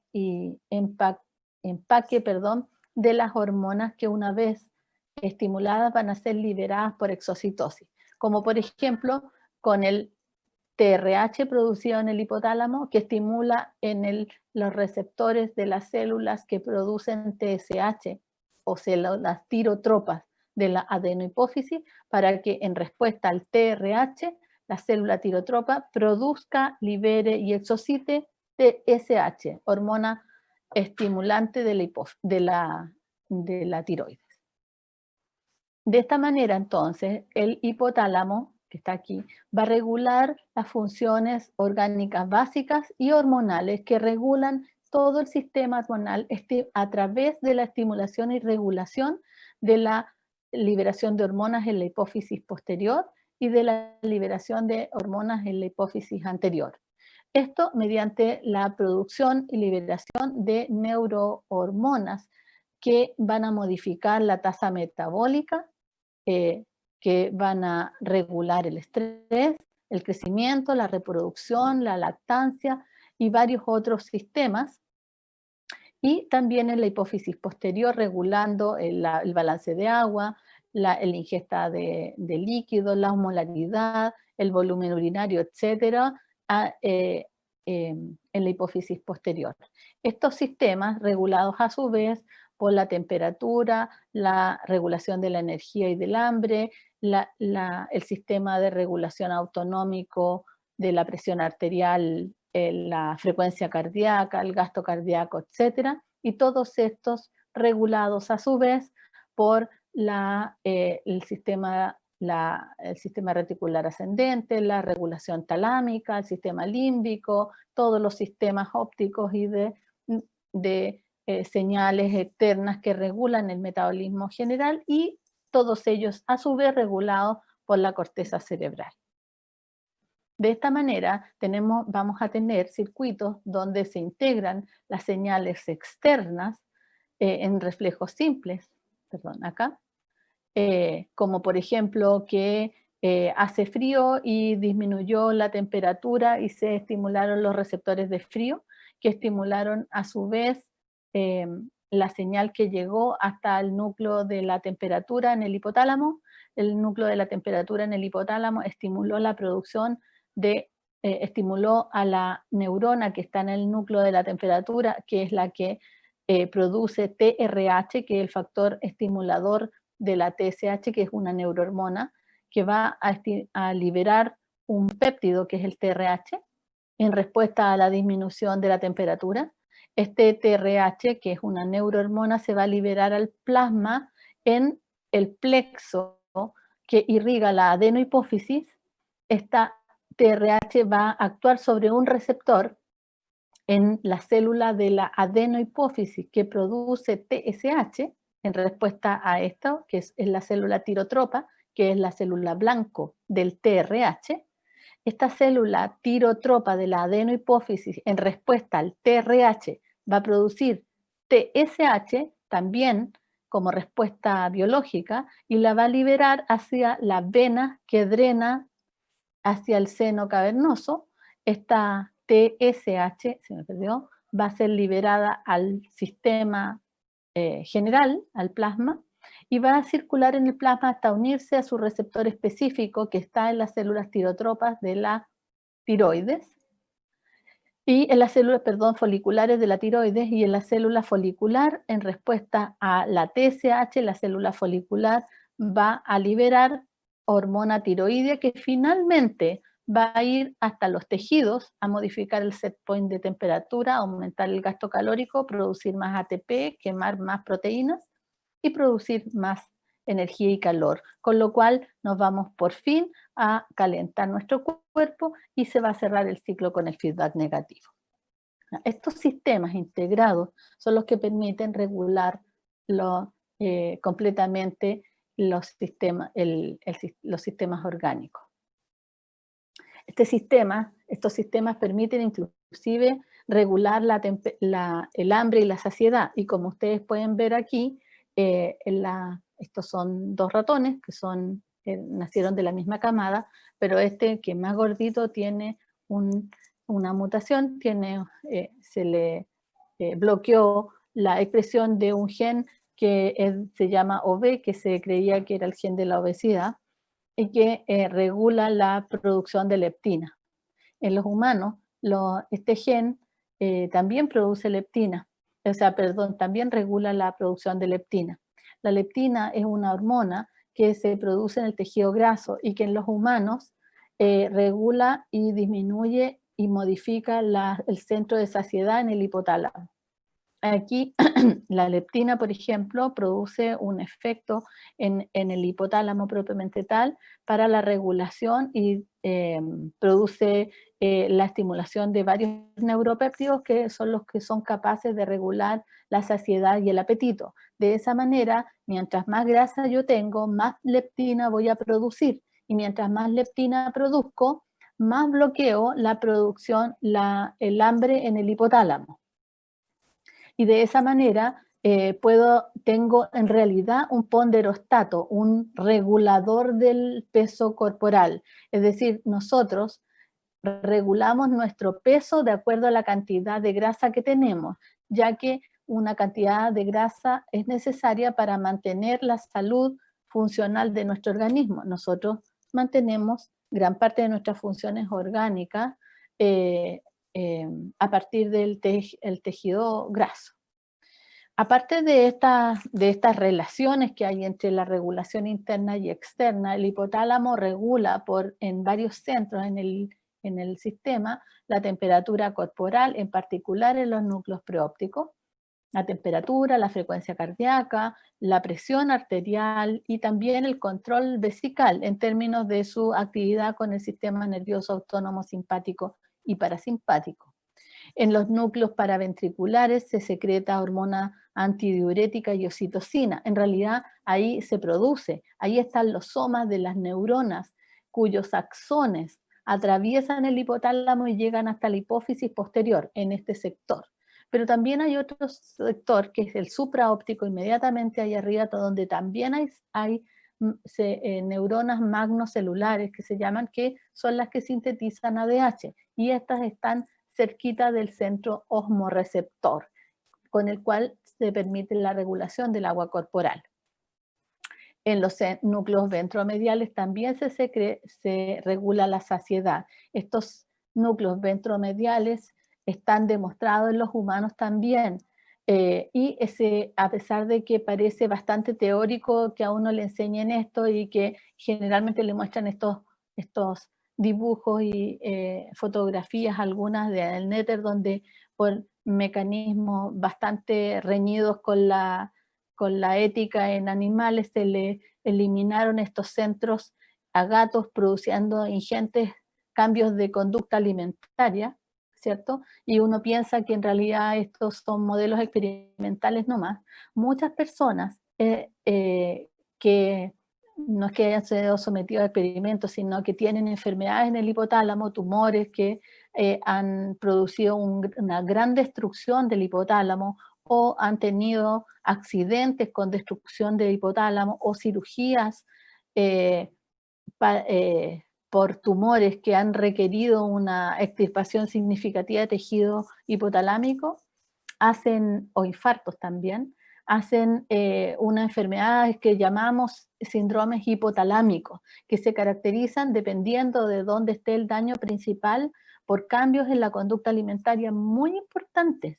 También trastornos en la regulación del agua, trastornos en la regulación de la sed, de la micción, de la temperatura corporal, de la regulación de los impulsos sexuales, en la regulación de la emocionalidad, de la actividad del sistema nervioso autónomo. Todas estas funciones básicas que regula el hipotálamo y que afortunadamente son excepcionales, no son muy frecuentes, pero cuando ocurren producen enormes cambios que nos recuerdan que el hipotálamo tiene un papel fundamental en la regulación más básica de nuestra homeostasis neuroendocrina.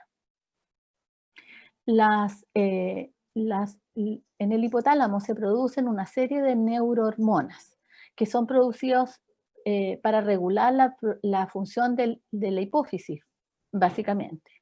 Estas hormonas hipotalámicas son factores tanto estimuladores como inhibidores de cada una de las moléculas u hormonas producidas por la adenohipófisis. Y vamos a ver cada una en particular para cada uno de los ejes, de manera que vamos a ver a la dopamina y a la dopamina como factor inhibidor de la prolactina. Vamos a ver el TRH como estimulador de la TSH en la hipófisis. Vamos a ver al CRH, que es el factor regulador, estimulador de la CTH. Vamos a ver a las hormonas liberadoras o GNRH y el LHRH, que estimulan la liberación y regulación de la LH y FSH. También vamos a ver a las hormonas reguladoras, estimuladoras de hormona de crecimiento, y a la somatostatina como inhibidora de la hormona de crecimiento y TSH. Pero también en el hipotálamo se producen dos neurohormonas que no estimulan nada en la adenohipófisis, sino que se liberan directamente en la hipófisis posterior. Una es la vasopresina o ADH y otra es la oxitocina. Estas dos hormonas que se producen y se liberan se producen en el hipotálamo y se liberan en la neurohipófisis, regulan estas dos fundamentalmente dos aspectos importantísimos, que son la osmolaridad, el agua y la oxitocina en particular. Además, es capaz de regular la contracción de algunos tejidos que participan en la sexualidad. Y vamos a ver esto. Si ustedes se fijan en verde, las neuronas que están ubicadas en el hipotálamo anterior, que estaban en los núcleos supraópticos, son las que más producen hormona antidiurética y las que se atraviesan el tallo hipofisiario y se liberan, si como ustedes se fijan aquí, en el plexo de la hipófisis posterior. En cambio, las neuronas que están predominantemente, no exclusivas, pero predominantemente en el hipotálamo posterior, ¿sí?, tienen sus axones tocando el plexo de la hipófisis que drena a la hipófisis anterior, de manera de que estas neurohormonas son las que producen TRH y que, bueno, también factor estimulador CRH, prolactina, o sea, dopamina que inhibe la dopamina, etcétera, y que lo que hacen es liberar su neurosecreción al plexo para que lo primero que hagan es bañar a las células de la adenohipófisis. De esta manera se produce una pequeñísima cantidad en el hipotálamo y esta no circula en el plasma libre, sino que se circula solamente en el plexo que irriga la adenohipófisis. Estas neuronas en el hipotálamo, que se llaman en general neuronas magnocelulares, que están en el hipotálamo anterior, se dirigen y forman un haz de axones a través del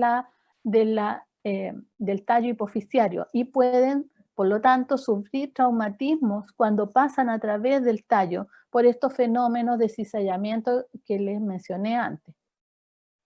Estas dos hormonas, la vasopresina y la oxitocina, que se llaman así en el humano porque se llaman arginina, vasopresina, también existen en otros organismos pluricelulares, en otros animales, pero tienen nombres parecidos.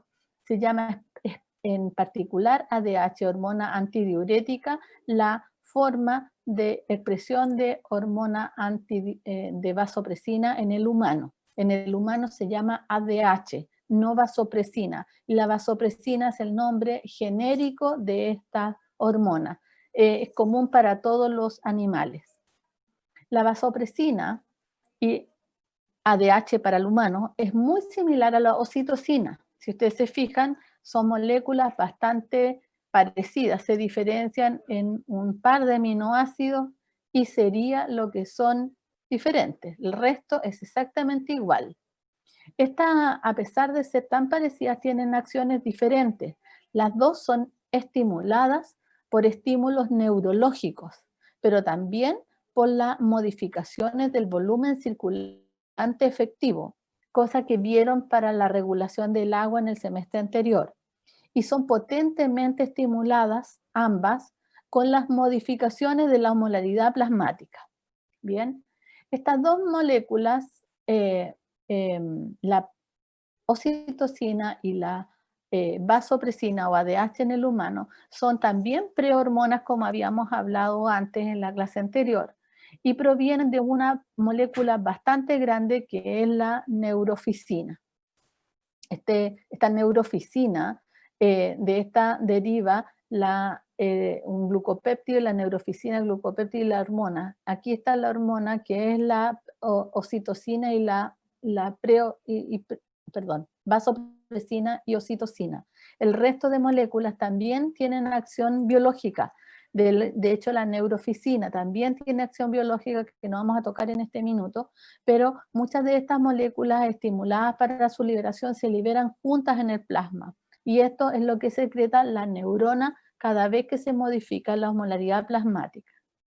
La ADH, hormona antidiurética, es el más importante regulador del agua corporal y es capaz de reducir el volumen que orinamos hasta una cantidad ínfima, en un adulto hasta alrededor de 200 centímetros cúbicos, es decir, la menor cantidad de agua posible como para ser suficiente para eliminar los desechos nitrogenados.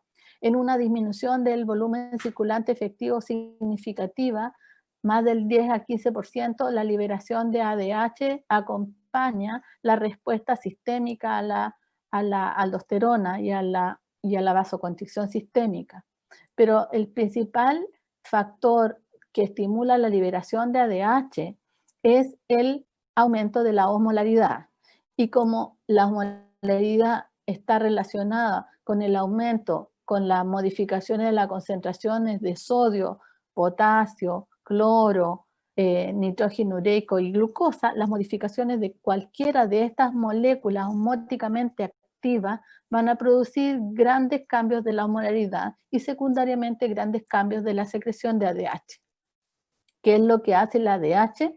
La ADH reabsorbe agua, solo agua, a diferencia de la aldosterona, que también participa en la regulación del volumen circulante efectivo, que reabsorbe solo sodio.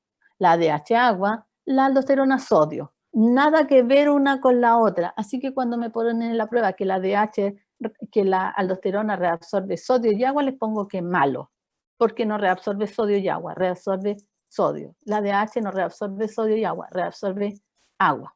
¿Cómo lo hace? Porque lo hace mediante una acción que es su acción más importante. La ADH tiene 3 receptores distribuidos en el cuerpo. Receptores B1, receptores B2 y receptores B3.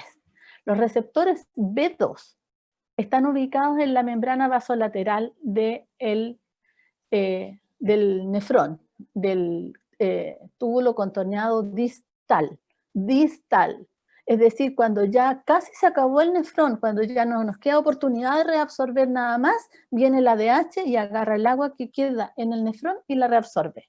En cambio, la aldosterona tiene una acción principalmente en el túbulo contorneado proximal.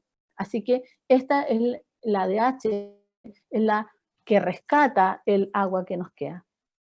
Esta ADH entonces lo que va a hacer es estimular vía adenilciclasa, que esa es su principal acción en este receptor, vía este receptor. Y quiero que piensen en eso porque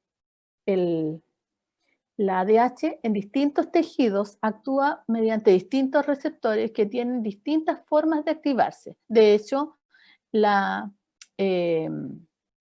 receptor B2 es vía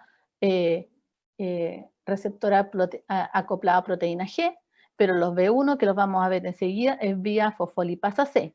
Y quiero que recuerden esto porque una hormona no es un receptor, un tipo de segundo mensajero o de tipo de receptor. Pueden tener distintos receptores con distintas vías de activación y distintos efectos biológicos. De hecho, la ADH actúa, el principal efecto y el efecto más potente tiene que ver con la estimulación vía proteína G de la producción y acción de acuaporinas. Aquí lo que hace la ADH es estimular la síntesis, la producción, la concentración de acuaporinas en las células tubulares y también la translocación, es decir, que las acuaporinas se vayan hasta la membrana de absorción en el túbulo. Eso es lo que hace la acuaporina. En cambio, cuando la ADH estimula el receptor B1, que están ubicados en el tejido muscular, vascular, pero también en el hígado y las plaquetas, lo que hacen es mediante fosfolipasa C aumentar el calcio intracelular y producir una contracción del tejido muscular liso de los vasos sanguíneos, induciendo una potente vasoconstricción. A pesar de que la vasoconstricción es potente, este efecto de ADH es menos importante en el contexto general, pero este efecto es el que hace que la ADH también se secrete cuando disminuye el volumen circulante efectivo, potenciando la acción vasoconstrictoria sistémica. Esta acción es menos importante, la mayor acción más importante es la reabsorción de agua. Y finalmente, otra acción sobre el receptor B3 es liberar la producción de ACTH, que a su vez libera aldosterona, y de esa manera contribuir a la regulación del volumen circulante efectivo, no solo de la osmolaridad. Esto y esto estimulan la regulación del volumen circulante efectivo, la mantención del agua suficiente, la mantención del continente mediante B1 y la reabsorción de agua y la regulación de la osmolaridad mediante el receptor B2. ¿Y qué es lo que hace la ADH o hormona antidiurética? Esta es una célula del túbulo contorneado distal. Este es el lumen del túbulo y este es el intersticio del túbulo. Esto en moradito es la ADH. La ADH se estimuló porque aumentó la osmolaridad, que es su principal estímulo. Actuó sobre el receptor de la célula tubular. Esta activó por vía proteína G al interior de la célula, donde se sintetizaron una serie de acuaporinas, se estimula el gen que produce la acuaporina, se sintetizan acuaporinas y una vez que están sintetizadas se estimula que éstas se transloquen hacia la superficie para que estas acuaporinas 2 reabsorban masivamente agua. Y mediante las acuaporinas 4, que no son estimuladas por ADH, el agua atraviesa por vía transcelular y se reabsorbe hasta el intravascular, aumentando así el agua dentro del sistema vascular, disminuyendo porcentualmente la osmolaridad, entonces la concentración relativa de moléculas osmóticamente activas. ¿Cómo se libera la ADH? En la medida que aumenta la concentración aumenta la osmolaridad, aumenta la concentración de ADH. Lo normal es que tengamos una osmolaridad alrededor de 288. Y como ustedes se fijan, la ADH empieza a aumentar su concentración en el plasma a partir de 285 más o menos. Justo cuando, en el minuto en que empieza a alterarse la osmolaridad. De hecho, la sed aparece cuando tenemos osmolaridades cercanas a 290 y algo. ¿Sí? 292, es decir, cuando nosotros nos dio sed, hace 10 miliosmoles antes, que ya estaba produciéndose hormona antidiurética, dejamos de orinar antes de que nos dé sed inclusive, a pesar de que la sed es el principal respuesta al aumento de la osmolaridad, pero la ADH se libera antes. Como les había dicho también, entonces, habíamos dicho que la ADH se producía y se liberaba en hipófisis posterior en respuesta al aumento de la osmolaridad o a la disminución del volumen circulante efectivo. Pero la oxitocina, que se produce también en neuronas en el mismo sector, también se libera cada vez que se produce un aumento de la osmolaridad o una disminución del volumen circulante efectivo.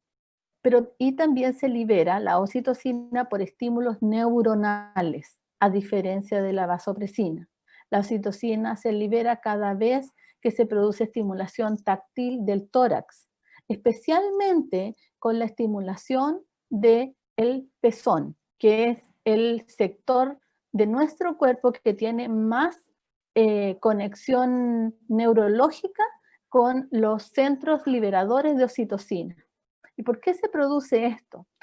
Porque la oxitocina, que se ha llamado la hormona del amor, se libera y produce placer cada vez que nos abrazamos y nos tocamos. Por eso, ahora que hemos estado en pandemia, estamos tan tristes porque nos faltan los abrazos y los apapachos que nos hacen producir oxitocina. La oxitocina es una hormona que se une a los receptores, a un receptor específico que está en las células blanco, estimulando vía fosfolipasa el aumento del calcio intracelular. Está presente, los receptores de oxitocina están presentes en los conductos galactóforos, donde hay células mioepiteliales que responden a la acción de oxitocina. Estas células mioepiteliales se contraen cuando aumenta el calcio intracelular por estímulo de la oxitocina, produciendo una contracción de los conductos galactóforos y permitiendo entonces que la leche que ha sido generada y acumulada en los acinos glandulares de la mama sea eyectada fuera de la mama, de manera que para producir leche y para sacar la leche de la mama se necesita que se produzca leche por la prolactina y que pueda ser, se contraigan los conductos galactóforos por estimulación. Esto es lo que hacen los ganaderos que se dedican a la lechería cuando estimulan el pezón de la vaca y lo estimulan. No es que estrujen el pezón, sino que lo que hacen es estimular neurológicamente el pezón de la vaca para que este estímulo neurológico llegue al hipotálamo de la vaca. En la vaca se estimule la liberación de oxitocina y se eyecte la leche, que es lo mismo que les ocurre a las mamás. Por eso es que cuando tenemos a nuestros hijos, nos dice el doctor que lo pongamos en el pecho para que la succión de la boquita de la guagua, del pezón, produzca el estímulo neurológico que necesitamos para que nuestro hipotálamo libere oxitocina y podamos estimular la salida de la leche que se produjo previamente. Bien, además la oxitocina participa en la contracción de la musculatura lisa del útero, permitiendo la última parte del parto y también la contracción posterior al parto del útero.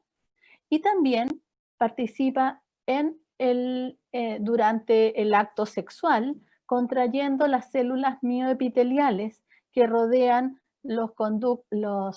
el útero, las trompas, el conducto deferente, permitiendo que se complete la sensación del orgasmo en las mujeres y que se complete el proceso completo de eyaculación y orgasmo en los hombres por medio de esta misma estimulación táctil que estimula la liberación de oxitocina y que completa el ciclo junto con el sistema nervioso central y el sistema nervioso autónomo simpático y finalmente parasimpático, que completan la actividad sexual entera.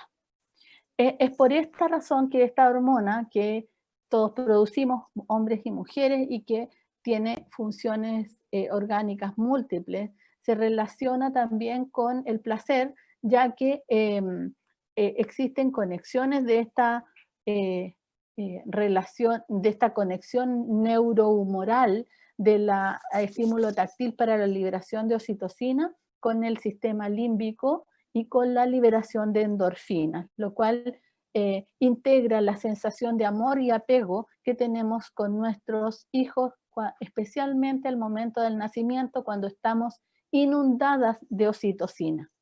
Nos inunda la oxitocina cuando nacen nuestros hijos y nos inunda la oxitocina cuando tenemos relaciones sexuales.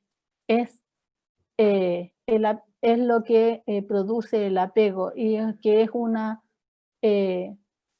es una relación biológica, endocrinológica, sexual, emocional y biológica que vale la pena vivir. Bien, eso parece lo que les quería contar respecto a neurohipófisis hoy día. Demasiada conversación. Bien, preguntas, nadie dijo nada, como que estaban pensando si vale la pena liberar un poco de oxitocina algunos de estos días, ¿sí? O nadie me va a decir nada. Profe, yo tenía una consulta con respecto al día viernes. Si es que ¿Sí? podría como explicarnos bien cómo va a funcionar todo. ¿Qué va a pasar el viernes? Sí, ¿Por qué ¿qué va a están tan pasar el viernes? asustados? Por Es que Dios como, mío. es que es más curiosidad porque no Ya, sabemos miren. muy bien cómo. Miren, yo tampoco sé lo que va a pasar. No, sí, yo sé. Miren, lo que voy a hacer es que creo que voy a ver, les voy a pedir primero que me mandes a Díaz un correo electrónico, porque si no les voy a avisar a todos, porque originalmente vamos a hacer un caso clínico vivido, pero me acaban de avisar ahora en la mañana que tengo que ir a una reunión, así que no sé si se los voy a grabar. Así que cualquiera de las dos alternativas es que el viernes entre 8:30 y 9 ustedes se van a meter a la actividad, al campus, y van a ver si tienen un link que tienen que conectarse o tienen un video que tienen que ver, ¿ya? Les voy a avisar, obvio, antes. Entonces, lo que yo quiero es que